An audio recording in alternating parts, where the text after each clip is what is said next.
22. A sure way to profit, help others. One rainy day, an ant got swept away by a swollen stream, but fortunately, a circling dove spotted his plight. Feeling sorry for the ant, the dove dropped a leaf into the water for the ant to climb onto, and the ant was saved. One day sometime later, the dove was dozing on a tree branch.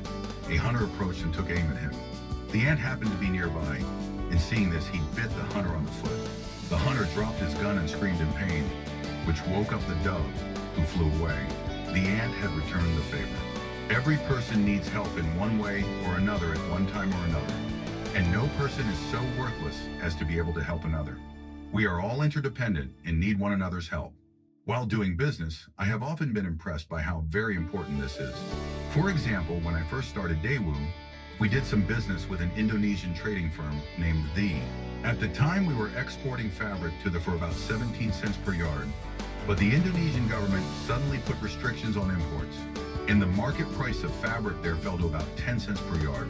Under a long-term contract, however, they had no way out of our contract and continued to import at the higher contract price.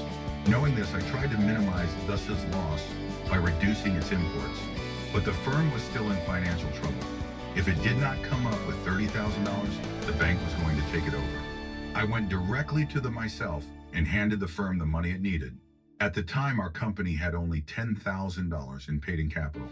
So $30,000 to us was a huge amount, and it was a tough decision to make. Within a year, things changed dramatically. The Indonesian market opened again, and the price of fabric shot up to 36 cents per yard. Our contract was still at 17 cents per yard, which they could have legally kept to, but they offered to give me 35 cents per yard, which was only a cent lower than the market price. So we received 35 cents per yard for 17 cent per yard material, and we eventually made over $1 million on the deal.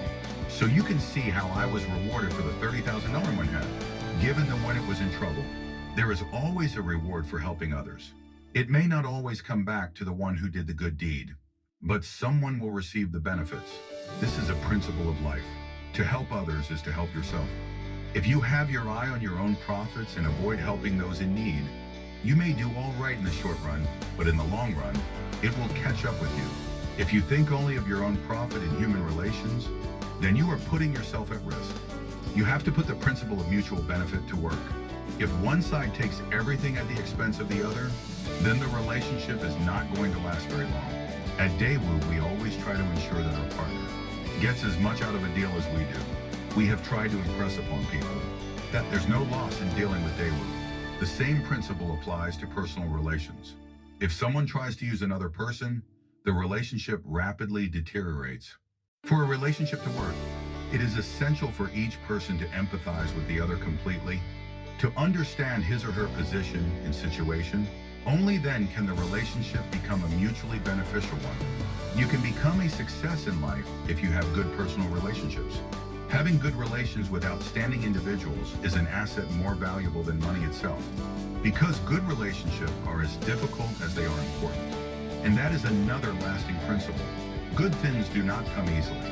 One of the keys to good personal relations is mutual trust, which develops over a period of time and only with plenty of patience. Let me give you another example from my experience. When I started the company, I needed to borrow money, but I had nothing for collateral and no one at a bank. Was going to lend a considerable amount to a bright-eyed young stranger. Trust had not been established. So I went to talk to the branch manager twice a week to try to persuade him to extend me a loan by explaining in detail our plans. That was the only way, but it was not working very well. Sometimes I would go to his house early in the morning. I would pound on the door on those cold winter mornings, only to be told that he was not yet up. I would stand there shivering in the cold until he came out to go to work. After about a year of this, he decided that I was credible. But it took a lot of patience on my part. We still maintain that trusting relation.